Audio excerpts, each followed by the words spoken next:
ગુજરાત સરકારના વિજ્ઞાન અને ટેકનોલોજી વિભાગ દ્વારા આયોજિત ભારતની સૌથી મોટી રોબોટિક્સ સ્પર્ધા રોબોફેસ્ટ ગુજરાત 5.0ના ગ્રાન્ડ ફિનાલેમાં કચ્છ જિલ્લાના મુન્દ્રાનું નામ રાજ્ય કક્ષાએ રોશન થયું છે.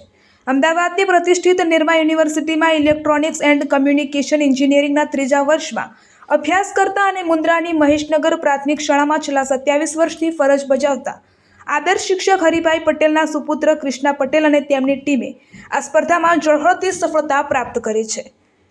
નિરમા યુનિવર્સિટીની ટીમ વલકલ જેવા કૃષ્ણા પટેલ સાથે ધાર્મિક મક્કીમ નમ્ર શાહ અને માધવ મહેશ્વરીએ ડૉક્ટર વિજય સવાણીના માર્ગદર્શન હેઠળ ઇન્ટેલિજન્ટ ગ્રાઉન્ડ વ્હીકલ શ્રેણીમાં પોતાનું કૌશલ્ય બતાવ્યું છે.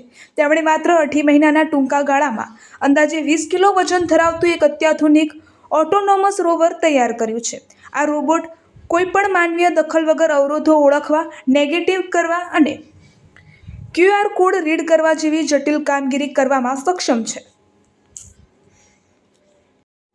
આ પ્રોજેક્ટની વિશેષતા એ છે કે તે ચંદ્ર કે મંગળ જેવા ગ્રહોની ખાડા ટેકરાવાળી જમીન પર ફોટોગ્રાફી કરવા ઉપરાંત પૃથ્વી પર પણ અત્યંત ઉપયોગી સાબિત થશે.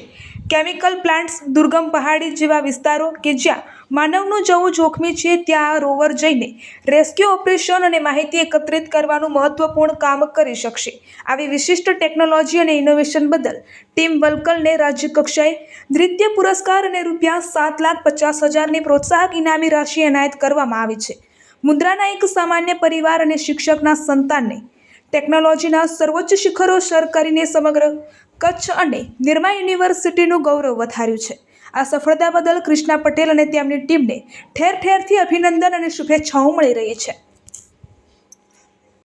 Hello everyone, we are Team Vulcan. Myself Madhav Maheshwari, we Team Vulcan are from Institute of Technology Nirma University, mentored by Dr. Vijay Savani. So we have participated in RoboFest 5.0 in Intelligent Ground Vehicle competition and we have secured the second prize worth of 7.5 lakhs.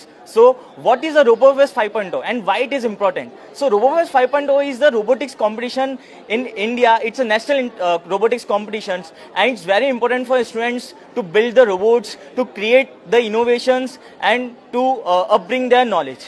So I would like to thank RoboFest and Good Cause for conducting this competition itself, and I would request all the students for in the upcoming future they should participate in the RoboFest itself to increase their knowledge itself in the field of robotics, in the field of STEM learning. Thank you so much. દેશ અને દુનિયાના સમાચાર જોવા માટે અમારી channel Vatsalyam સમાચારને subscribe કરો અને bell icon પર ક્લિક કરો જેથી આપને રોજે રોજની તમામ અપડેટ મળતી રહે.